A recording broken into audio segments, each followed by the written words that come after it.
नमस्कार, मैं रूपक महागणाधिपति गणेश के 9वें एपिसोड में आपका स्वागत करता हूं। नमस्कार, मैं अपेक्षा। अब तक हमने देखा कि कैसे विनायक ने आदि अनादि संस्कृति की विभिन्न आराधना पद्धतियों में प्रथम पूज्य देव का स्थान प्राप्त किया। इसे उनकी स्वयं की विजय यात्रा या कहें देवों के मध्य विजय के रूप में देखा जा सकता है, जिसमें उन्हें मत संप्रदाय से ऊपर उठकर स्वीकार किया गया। शैव, वैष्णव, शाक्त, बौद्ध और जैन सभी ने उन्हें स्वीकारा और उनका अपना भी एक मत बना, जिसे गणपत्य संप्रदाय कहा गया। इस बीच वे इन मतों के साथ भारत से बृहत्तर भारत और इसके पश्चात विश्व यात्रा पर निकले और विजयी भी हुए। उनकी इस यात्रा के पहले पड़ाव यानी बृहत्तर भारत में उनकी स्वीकार्यता पर चर्चा करने के लिए आइए श्री गणेश करते हैं उस श्रृंखला के एक नए अंक का, जिसका नाम है महागणाधिपति गणेश। आदि अनादि संस्कृति की विजय यात्रा।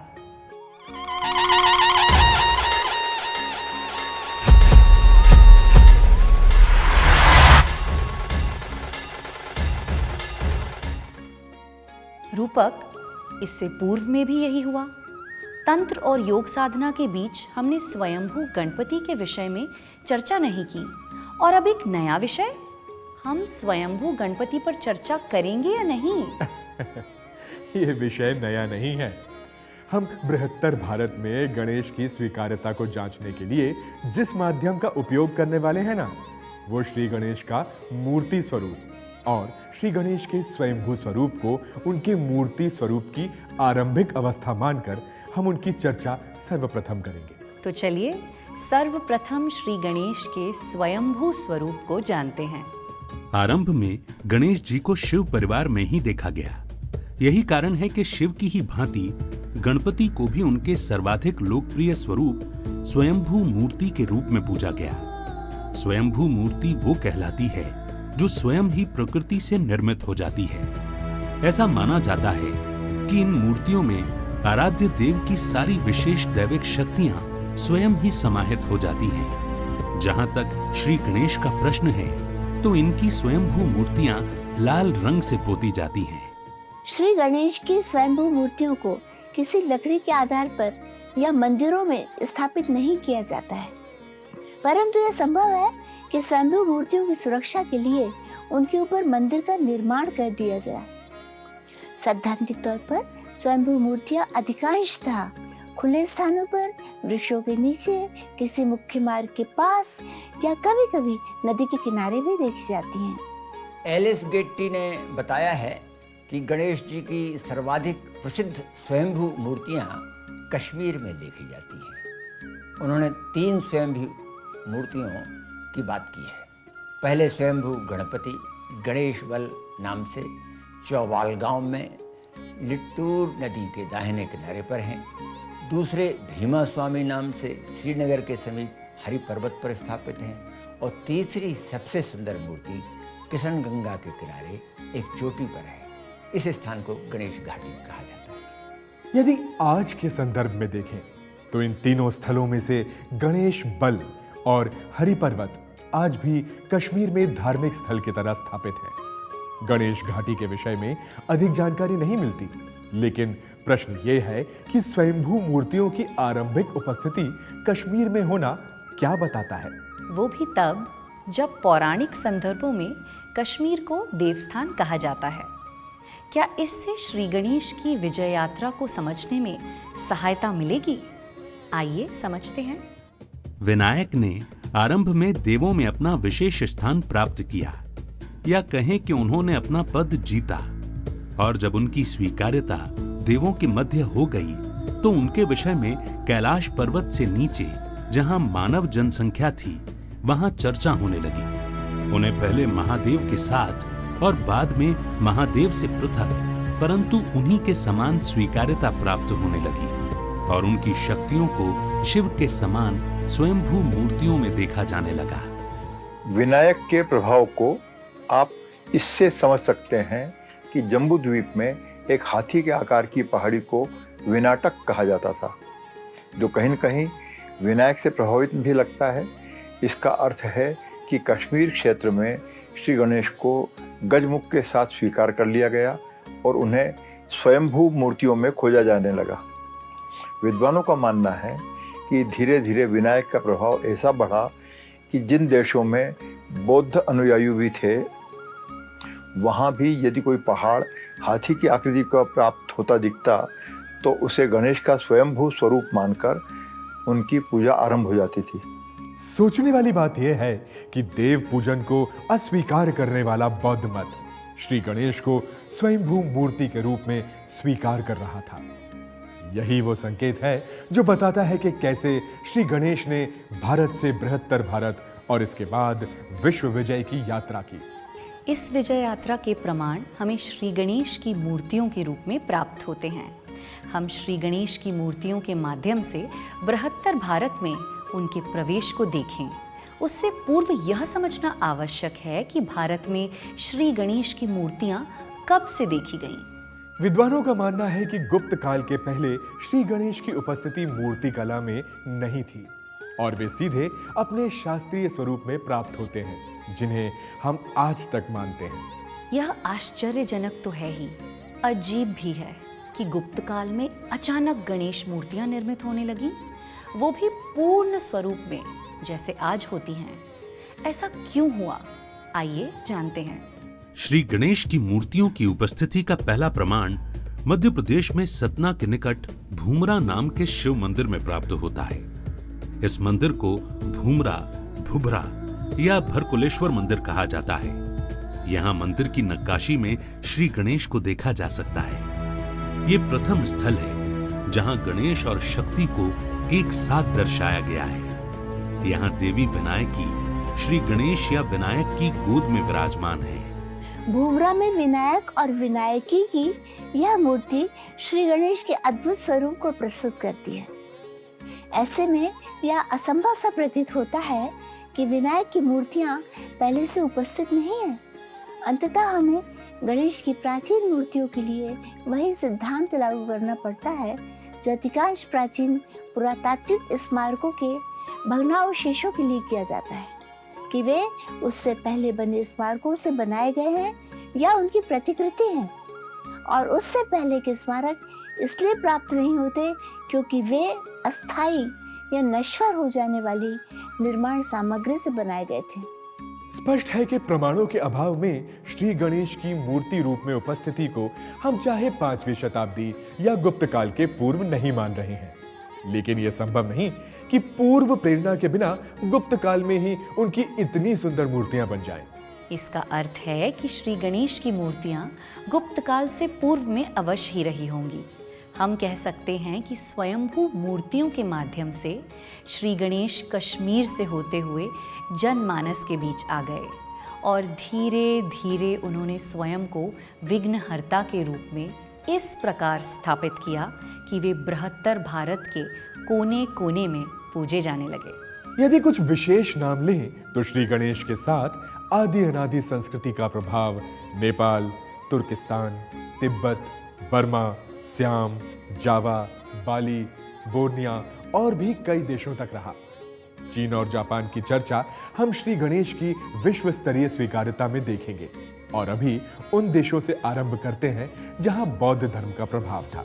सिद्धि प्रदान करने वाले देव के रूप में गणेश की लोकप्रियता केवल ब्राह्मण धर्म तक सीमित नहीं थी, बल्कि इसे बौद्ध धर्म ने भी अपनाया और उनके साथ ये विभिन्न देशों में गए। जैसे बौद्ध अनुयायियों का मानना है कि गणपति हृदय स्त्रोत स्वयं बुद्ध ने राजगृह में अपने परम शिष्य आनंद को बतलाया था। इस स्त्रोत में गणेश की कल्पना लाल रंग में नृत्य मुद्रा में की गई है। यही रूप आपको नेपाल में प्राप्त होता है, जहां नृत्य करते गणपति लाल रंग में चिंतामणि धारण किए होते हैं। यह कहना कठिन है कि नेपाल में गणेश की पूजा कब से प्रारंभ की गई, परंतु ऐसा कहा जाता है कि महान बौद्ध सम्राट अशोक की पुत्री ने नेपाल में श्री गणेश के एक मंदिर की स्थापना की थी। वहाँ जिम्पी ताउदू नामक स्थान पर एक प्राचीन गणेश मंदिर है, जिसकी स्थापना की तिथि तो ज्ञात नहीं, लेकिन उसके एक स्तंभ पर 8वीं से लेकर 10वीं शताब्दी की तिथि अंकित है। ऐसे में कहा जा सकता है कि 10वीं शताब्दी में भारत की ही तरह नेपाल में गणेश की लोकप्रियता स्थापित हो चुकी थी। यदि स्वरूप की बात करें तो सिंह पर आसीन गणेश का हेरंब स्वरूप संभवतः नेपाल में सर्वाधिक लोकप्रिय है, जिसमें उन्हें 10 भुजाओं वाला और शक्ति के साथ दिखाया जाता है। हेरंब स्वरूप मुख्य रूप से 5 सिरों वाला होता है।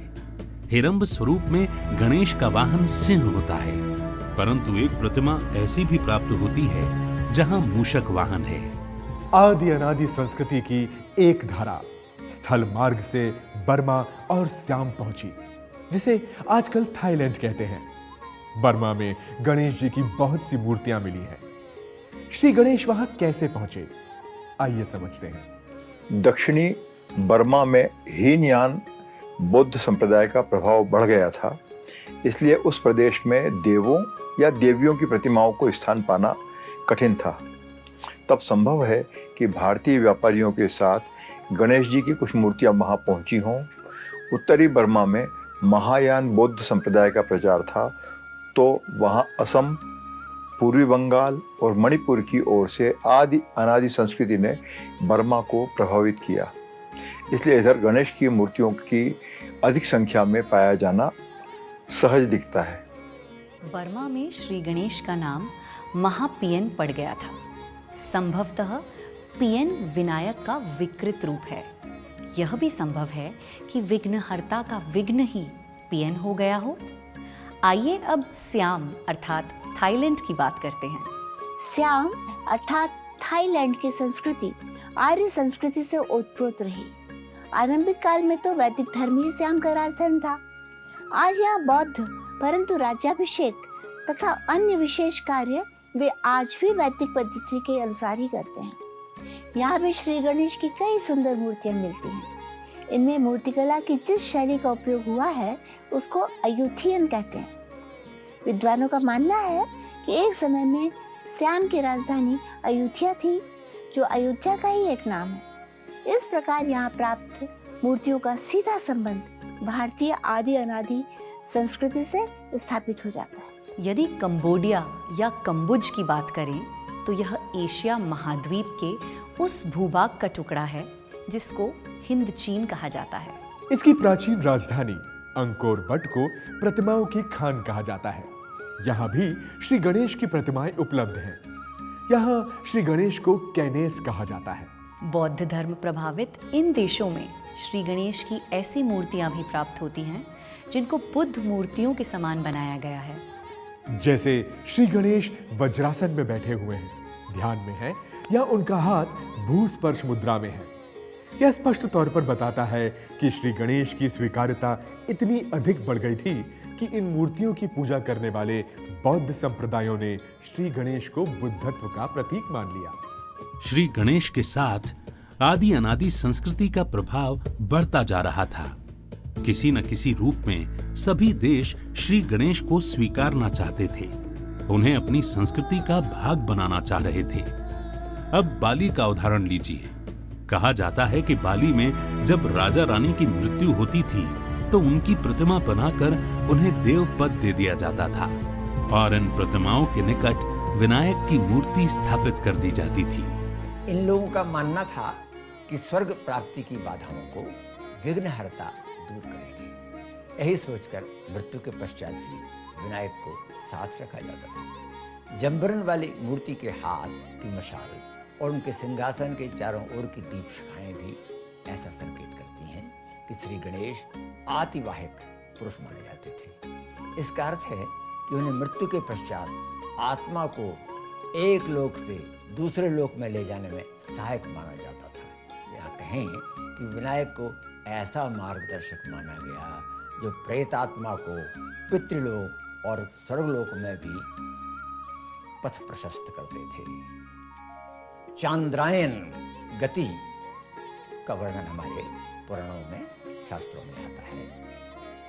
उसका परिचय यहीं से प्राप्त होता है। हम देख रहे हैं कि श्री गणेश के मूर्ति स्वरूपों में संभवतः परिवर्तन हुआ है, परंतु उनके कार्यों या शक्तियों में कोई परिवर्तन नहीं हुआ।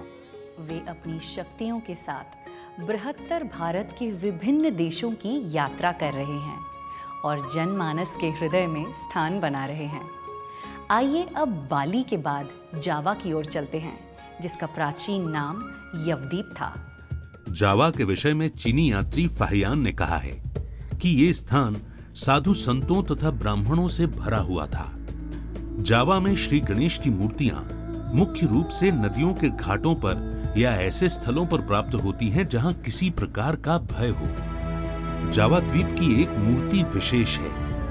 कहा जाता है कि वैसी सुंदर मूर्ति भारत में भी नहीं है। इसमें श्री गणेश के 4 हाथ दिखाई देते हैं। एक में टूटा दांत, दूसरे में भोजन पात्र, तीसरे में परशु और चौथे में माला है। सूंड सीधे लटकती है और फिर भोजन पात्र की ओर बाईं ओर घूम गई है।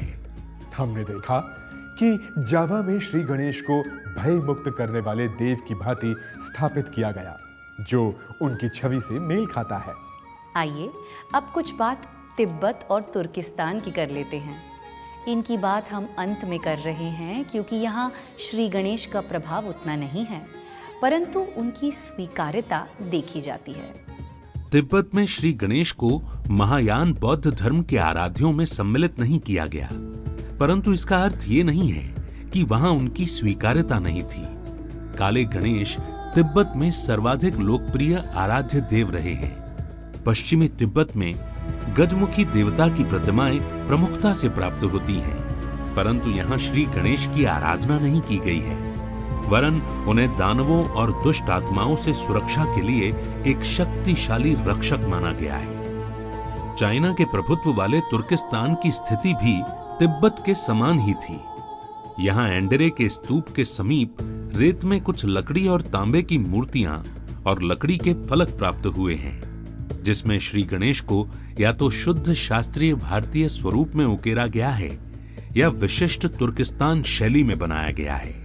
श्री गणेश के साथ बृहत्तर भारत की यात्रा में हमने देखा कि उन्हें विभिन्न देशों में कई रूपों में स्वीकारा गया। कहीं वे भय से मुक्त करने वाले हैं तो कहीं विघ्नों को हरने वाले हैं।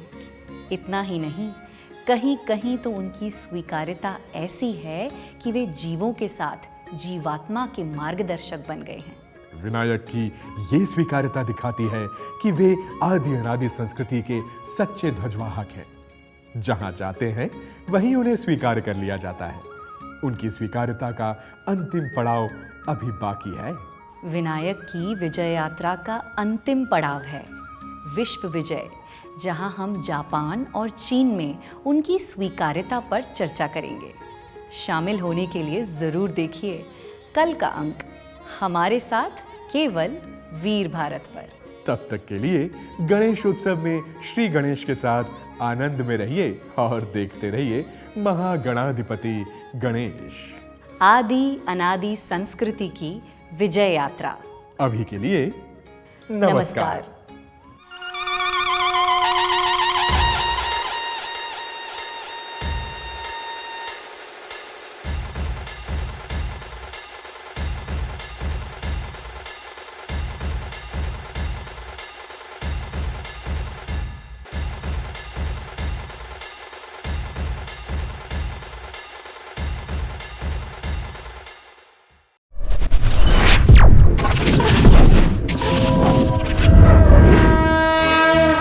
वयं राष्ट्रे जागृयाम पुरोहितः।